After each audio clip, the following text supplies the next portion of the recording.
All right, our next piece in our remote learning plan is going to focus in on the instruction piece. And really with that, we're trying to address the question of what content will students access to learn? And so Nick, what should we be thinking about as we enter into that conversation and really just in that brainstorming process?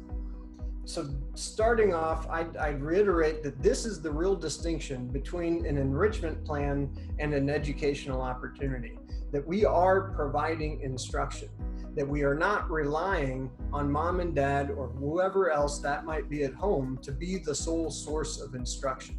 The first place we look when we're trying to find high quality instructional material is directly at the district curriculum that you have access to. Many of us have access to an online text, for example. Potentially, students could be provided a link to a reading or a video inside of that text. If you don't have wonderful, high quality resources available to you that we can leverage in a remote learning context, potentially then we need to look beyond. The first place we'd recommend looking is our Nebraska OER, Open Educational Resources Commons Hub.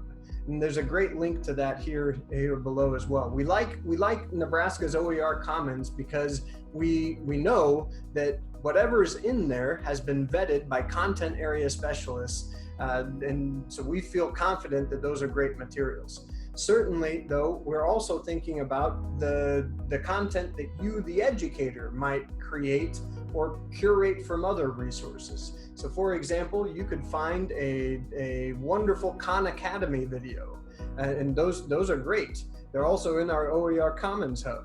Or if you can't find that beautiful video, maybe you create it yourself. Yeah, and now we're getting into that conversation too, I think, between synchronous and asynchronous. And these terms are ones that, though I understood them by definition, I didn't really apply to an educational context really until the present moment.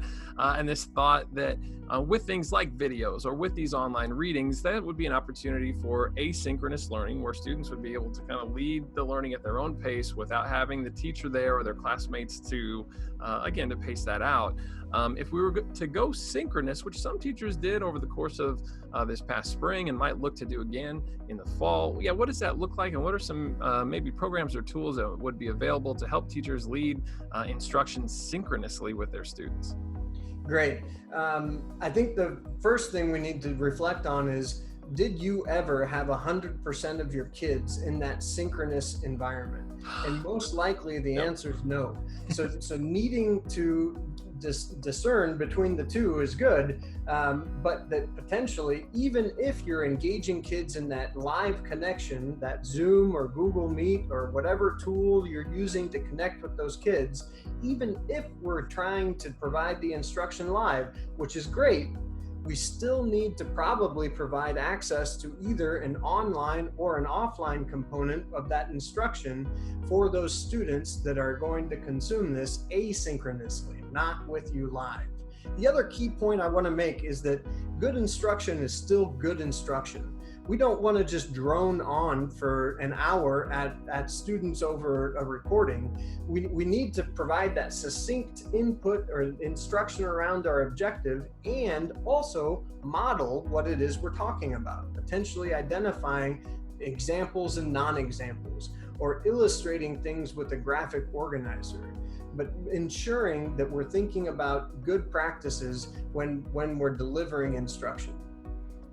I'll just close out the conversation by saying that if you'd like to create your own video content, you can certainly do that using a screencast, which is a great way to add some of those visual pieces or definitions or some structure really to your instructional content.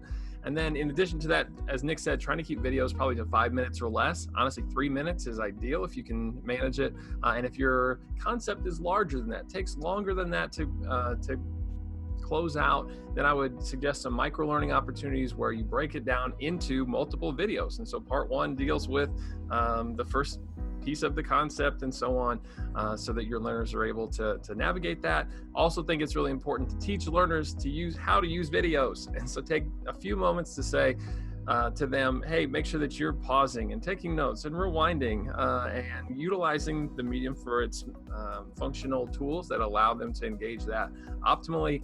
And so there you go. There's really hopefully some insights to help you out through this portion of the remote learning plan.